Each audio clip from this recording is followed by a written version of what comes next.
Good morning dear student. आज हम पढ़ेंगे राजस्थान की जनसंख्या को प्रभावित करने वाले कारकों के बारे में।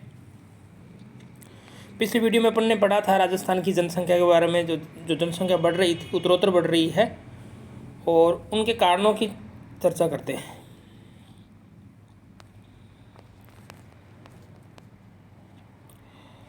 राजस्थान में जनसंख्या का वितरण। राजस्थान में सन 2011 की जनगणना 668 करोड़ है। यह सब जगह समान रूप से वितरित नहीं है। विडाली डाबलास ने humanity did not spread as a speed of oil but is grew in campus like calls, अर्थात मानवता तेल की बूंद के समान है। जब सब जगह समान वितरित नहीं है, वरन वह मूंगे के समान एक ही स्थान पर विकसित होती है। ये विडाली ब्रास ने कहा कि जनसंख्या का वितरण एक समान नहीं पाया जा सकता। वह अलग अलग जगहों में अलग अलग जनसंख्या पाई जाती है। जहाँ कहीं जनसंख्या घनत्व अधिक पाया जाता है, जहाँ जनसंख्या घनत्व कम पाया जाता है। जहाँ सुख सुविधाएं अधिक होती है, वहाँ जनसंख्या घनत्व हमेशा ही अधिक पाया जाता है। अतः जिस स्थान पर उपजाऊ मृदा, पानी की बहुलता, समतल धरातल, खनिज भंडार, औद्योगिक इकाइयाँ, उत्तम जलवायु, प्राकृतिक संसाधनों की प्रचुरता हो, वहाँ मानव अपना अधिक उपयुक्त निवास करता है, तथा वहाँ ये कारक उपलब्ध नहीं हो, वहाँ मनुष्य कम निवास करता है। ये मुख्य कारण निम्नलिखित हैं। एक उच्चावच यानी कि पर्वत, पहाड़, मैदान सीधे सीधे रूप से जनसंख्या को प्रभावित करते हैं। जहाँ पर धरातल समतल होता है, वहाँ जनसंख्या निवास करना पसंद करती है। उच्च पहाड़ी भागों में लोग निवास करना कम पसंद करते हैं, क्योंकि पहाड़ी क्षेत्र में आवागमन के सुगम साधन नहीं होते, माल चीज़ों की आवाजाही नहीं हो पाती। कठिनाइयाँ से कुछ स्थानों पर सीढ़ीनुमा खेत बनाकर खेती की जाती है। पशुपालन भी मात्र भेड़ बकरियाँ का ही होता है। सिंचाई के साधन एवं पेयजल उपलब्ध नहीं होता। उद्योग स्थापित नहीं हो सकते। अतः पहाड़ी क्षेत्रों में अधिक जनसंख्या निवास नहीं करती। न वहाँ कोई बड़ा नगर पनप सकता है और न ही वहाँ अधिक जनसंख्या के लिए साधन जुटाए जा सकते हैं। दूर दूर घर होते हैं, इनमें आबादी कम पाई जाती है। यही कारण है कि राजस्थान के अरावली क्षेत्र में आबादी कम है। डांग क्षेत्र, हड़ौती के आंतरिक क्षेत्र, मेवाड़ के भीतर भाग, अजमेर मेरवाड़ा के आंतरिक भागों में बहुत कम जनसंख्या पाई जाती है। जबकि समतल उपजाऊ क्षेत्रों में जैसे भरतपुर, माही का क्षेत्र, छप्पन का मैदान आदि भागों में घनी आबादी पाई जाती है। दूसरा कारण है मिट्टी की उर्वरक शक्ति। मिट्टी की उर्वरकता नदी घाटियों में सर्वाधिक पाई जाती है। इसलिए राजस्थान की प्राचीन लुप्त सरस्वती के किनारे कालीबंगा और पीलीबंगा की 5000 वर्ष पुरानी सभ्यताएं पनपी थी। आज भी श्रीगंगानगर जिले की जनसंख्या बहुत अधिक है। उदयपुर के पास आहड़ नदी के स्थान पर आहड़ सभ्यता पनपी थी। ताम्रयुगीन सभ्यता के अवशेष खेतड़ी, भीलवाड़ा, उदयपुर, बूंदी, कोटा, चित्तौड़गढ़ आदि स्थानों में नदी घाटियों में पाए जाते हैं। अतः यहाँ सर्वाधिक जनसंख्या पाई जाती है।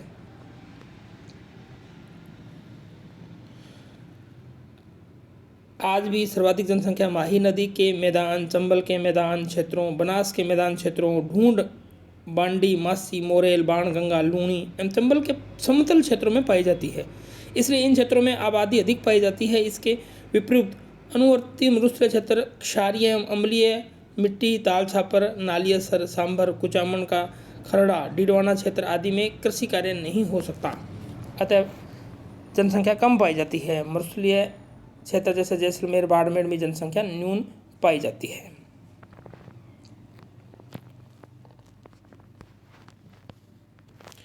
तीसरा मुख्य कारण है जल की उपलब्धता। जहाँ जल है वहाँ ज़्यादा जनसंख्या पाई जाती है। जल जीवन है। राजस्थान में जल का अत्यधिक महत्व रहा है और रहेगा। पूर्व में मरुस्थलीय क्षेत्र में प्रत्येक घर, गांव, ढाणी में वर्षा के पानी की एकत्रित करने, संरक्षित करने एवं समय पर उपयोग करने हेतु टांका बनाया जाता रहा है। यहाँ टांका मीठा, ठंडा, स्वास्थ्यवर्धक पानी उपलब्ध कराता था, किंतु वर्तमान में पेयजल योजनाओं, बांधों, नहरों, निकट आदि से पेयजल की आपूर्ति होने लगी है। समतल जल को काम में न लेकर भूमि के जल के पीछे लोग हाथ धोकर पड़े हुए हैं। इनका प्रतिशत जल संकट का गहरा होना, जल के लिए लड़ाई होना, जल समय पर उपलब्ध नहीं होना हो गया है। भूमि का जल तल 10 वर्षों में 5 से 10 मीटर नीचे चला गया है। सतही पानी को पूर्व में ही प्रत्येक गांव ढाणी के साथ लगे तालाब जल भंडार में एकत्रित कर लिया जाता है। परिणाम स्वरूप संपूर्ण वर्ष भर मवेशी इसका उपयोग करते हैं।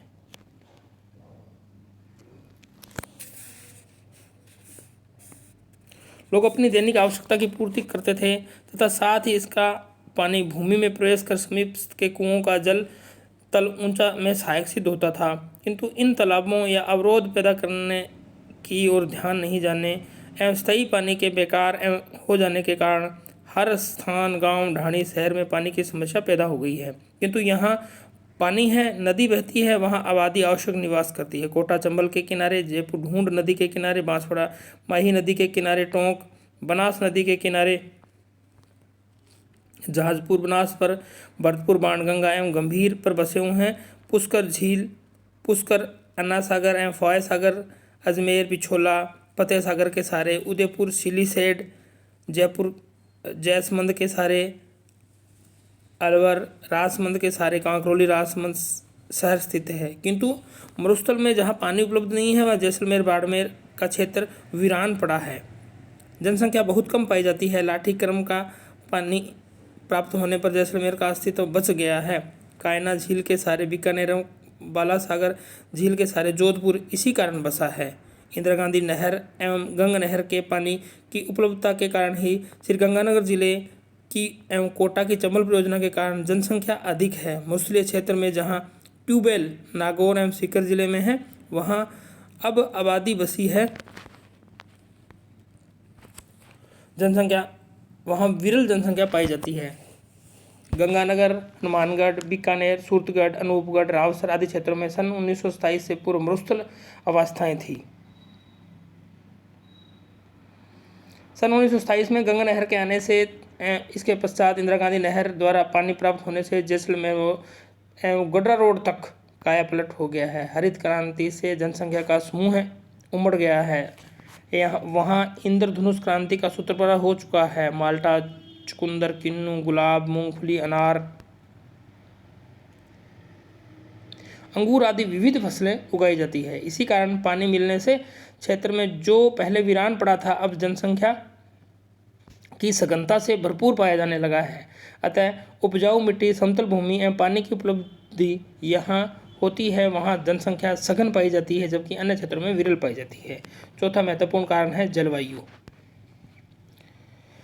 जलवायु मानव के खानपान, वेशभूषा एवं अधिवास के निर्माण को भी प्रभावित नहीं करती, वरन इसके रहने योग्य स्थानों को की जनसंख्या सीमित करती है। 20वीं सदी के पूर्वार्ध में ग्रिफिथ टेलर ने उपनिवेशी ताकतों के यूरोपीय लोगों की अफ्रीका एवं एशिया के अन्य स्थानों क्षेत्रों की जानकारी क्लाइमोग्राफ बनाकर दी। वहाँ से जलवायु की दृष्टि से रह सकते हैं। अधिक तापमान जैसे 45 डिग्री सेल्सियस से ऊपर जैसलमेर, बाड़मेर, चूरू, धौलपुर आदि जिलों में गर्मी रहती है। वहाँ अधिक आबादी निवास नहीं कर सकती। मिलर ने भी अपनी डेफिनेशन दी है।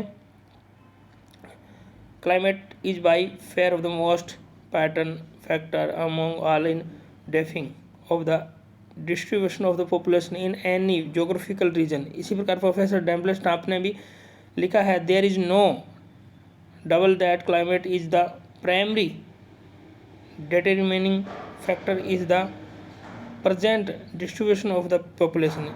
इसी उक्त सभी जिलों में तुलनात्मक दृष्टि से कम जनसंख्या पाई जाती है। सर्दी में इन स्थानों पर न्यूनतम तापमान शून्य तथा हिमांक बिंदु से नीचे चला जाता है। इस प्रकार की विषमता और विभेद युक्त जलवायु में मनुष्य कम निवास करता है। चूरू जिले की जनसंख्या 19.22 लाख, जैसलमेर की 5.07 लाख आबादी जलवायु विषमताओं के कारण ही है, जबकि इसके विपरीत जयपुर जिले की 52.52 लाख, उदयपुर की 26.32 लाख, अलवर की 29.90 लाख, भीलवाड़ा की 20.09 लाख, भरतपुर की 20.98 लाख की जनसंख्या सन 2001 की जनगणना के अनुसार पाई जाती है, जो उत्तम स्वास्थ्यप्रद जलवायु का घोतक है।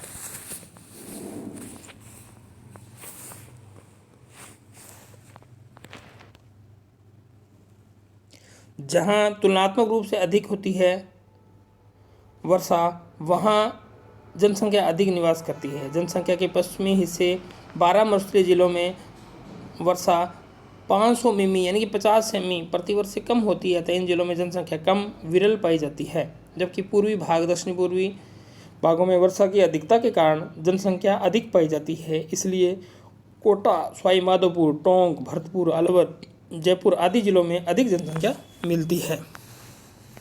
पांचवा मुख्य कारण है खनिजों की उपलब्धि। जहाँ खनन कार्य अधिक होता है वहाँ जनसंख्या निवास करने लगती है। नमक के उत्पादन के कारण सांबर, कुचामन, गुडाबेरी, साल, मिंडा, पंचभद्रा, डीडवाना, फलोदी आदि। संगमरमर के कारण मकराना, किशनगढ़, राजसमंद आदि। तांबे के कारण खेतरी, जस्ता शीशा के कारण देवारी, शक्कर मिल के कारण भोपाल सागर, केशवरापाटन, बलुई पत्थर के कारण हिंडौन सिटी, उदयपुर, बंसी पहाड़पुर, बेरीसाल, बुधपुरा, मोंडक आदि एवं अबर के कारण भीलवाड़ा में आबादी अधिक पाई जाती है। चित्तौड़गढ़ की 1,802,000, कोटा की 1568,000 जनसंख्या खनिजों के कारण ही थी। औद्योगिक इकाइयाँ। उद्योगों के कारण भी जनसंख्या अधिक पाई जाती है। जहाँ पर अधिक उद्योग पाए जाते हैं वहाँ जनसंख्या का जमावड़ा अधिक मिलता है। जहाँ जहाँ औद्योगिक इकाइयाँ स्थापित हो गई है वहाँ वहाँ आबादी सघन हो गई है। भिवाड़ी, अलवर, जयपुर, उदयपुर, जोधपुर, ब्यावर, कोटा, खेतड़ी, भरतपुर आदि जिलों में जहाँ औद्योगिक स्थापित हो गए हैं, औद्योगिक अधिक संख्या में स्थापित हो गए हैं, वहाँ जनसंख्या बढ़ रही है, सघन है एवं अन्य स्थानों पर विरल पाई जाती है। जनसंख्या वितरण मानचित्र से जनसंख्या वितरण को भी आसानी से अपने समझ सकते हैं। इस प्रकार ये मुख्य कारण थे जो राजस्थान की जनसंख्या को एक रूप में ढालते हैं। जहाँ जनसंख्या अनुकूलता पाई जाती है वहाँ अधिक जनसंख्या, जैसा प्रतिकूलता पाई जाती है वहाँ कम जनसंख्या पाई जाती है। निश्चित रूप से आपके राजस्थान के जनसंख्या वितरण के कारकों को भली भांति रूप से समझा होगा। धन्यवाद।